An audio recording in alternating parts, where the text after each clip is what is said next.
Okay, may mga katanungan muna ako. Anong nangyari sa pasyente? Ano po, dati kasi yung sa goiter niya, umaano na yun okay na. Opo. Tapos mula nung yung kabit nung ano niya, asawa niya, umuwi from Baguio. Ano po,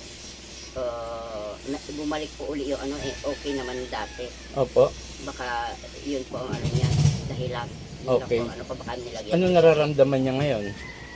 Ayun po yung madali siyang mapagod. Dahil mapagod. Opo. Okay, ang nakikita ko At sa saka medyo kanya, pumapayat. palipadangin related sa kulam. Ah, Dalawang bumibira. ah, Okay, so ganitong gagawin. Nasaan siya ngayon? nasa Bulacan po. Bulacan. Pangalan? Mary Grace Bandong po. Nagkasama naman lupa, dalawa. Ah, Okay, ganitong gagawin. Gagawin ko yung best ko. At naway gumaling siya, no? Mamaya tawagan natin, okay lang? opo, okay lang po. Kasi kailangan ng tubig eh. Pakiano po itong pakitanggal. Ganun po, oh. Nakaganyan ka lang yan. Dito po, dito.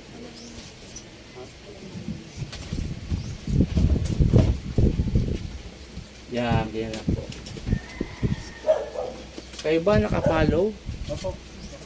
Ano po yung mararamdaman ko rin po yung nararamdaman. Opo. Opo, ganun po. Kasi ikaw ang gagamitin. Opo. Explain ko lang ha, bago tayo mag-umpisa. Ang isang tao kapag may kulam, barang palipadangin o mga elementong dilim, isang ganun ko lang to, masasaktan ang isang tao. Pero kung ang isang tao walang mga ganung ano, kahit abuti tayo ng Pasko rito, tatawanan nyo lang ako. Ganon. Katulad ikaw, may palipadangin ka. Si kuya, wala. Kahit ipitan ko mamaya yan, halos pigain ko, walang Ako maano po ba, yan. merong lipad Meron din po, isasabay ko na lang. Babaeng matanda po maano sa iyo. Okay, doon muna tayo sa inaano yung pasyente. Isasabi ko na po yun sa iyo, ha? Pikit lamang po, huwag pong mumulat.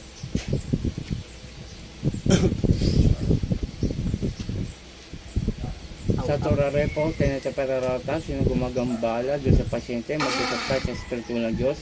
Diyos sa lahat, Diyos na kinakatakutan sa impyerno. Ansa, Diyos sa Diyos, kamarelo, sa bawat haleluya ba? Ela, po! Oh, aalisin mo nilagay mo dun ha. Nagkakaintindihan? Nagkakaintindihan.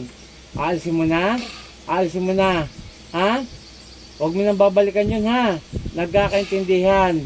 Sagot! Sumagot na ng maayos. Dalawang kamay mula sa ulo. Sige, pababa, pababa. Sige, ganyan, ganyan. Sige, pababa. Hanggang dibdib, hanggang dibdib. Sige, reksum. Po! Tatanggalin mo, nilagay mo ron ha. Sumagot na para hindi mahirapan sa akin. Sige, animin kamay, kamay. Ayaw oh. Matigas. Sige pa. Inuutusan kita. Pag ganon no, pag ganon. Ayaw. May napatay na to. Sige pa. Ayaw mo talaga alisin. Ha?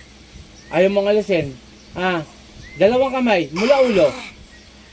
Ayaw oh. Dapat susunod na to. Kasi mayroon talagang mangkukulam na matikas. Hindi niya aalisin. Ano man mangyari, wala siyang pakialam. Oh? Sige pa. Ayaw mo. Ako na magtatanggal. At kakatayin kita, hayop ka. Ha? Ayoko sa lahat yung matitigas ang ulo. Ito po ha. Inuutusan natin mga kapanalig. Ayaw sundin, no? O, tinan nyo. Ganyan katikas po yung mangkukulam na yan. At ibabalik ko sa'yo.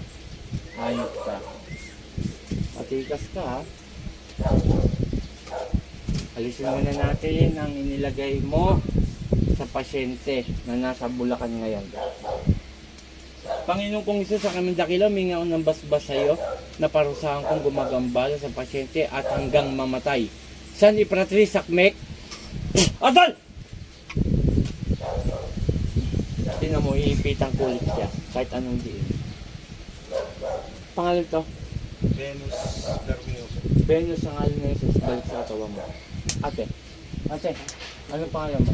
Benzo. Venus. Wait lang ha, kanya ka lang, iipitan ulit kita para malaman natin kung meron pa. Pakibulong itong pangalan, apelyido mo. Ako na po yun. Opo. Sige lang po. Okay, inumin mo na to ng 3 araw. Simula ngayon na. O, tingnan niyo po ha. Wait lang. Pangalan ng pasyente, ibulong mo lang dito.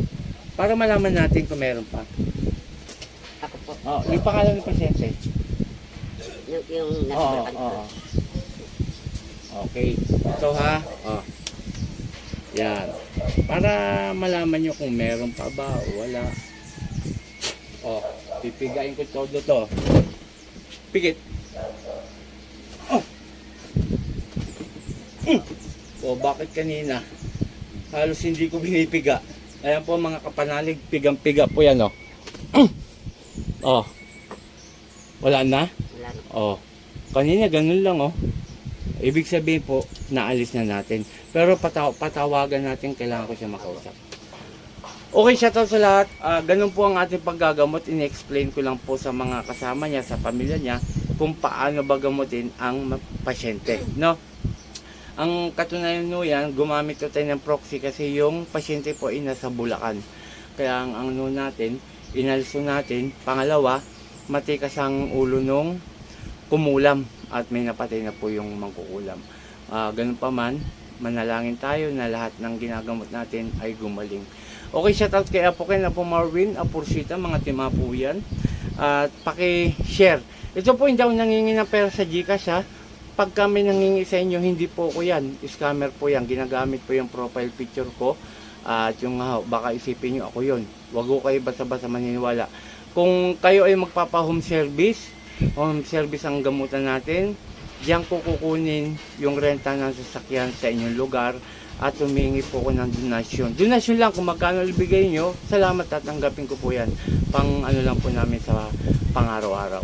Okay, maraming salamat. Muli ako, Team Apo Eric Apochalin. Magandang tanghali. Puh! Thank you, Lord.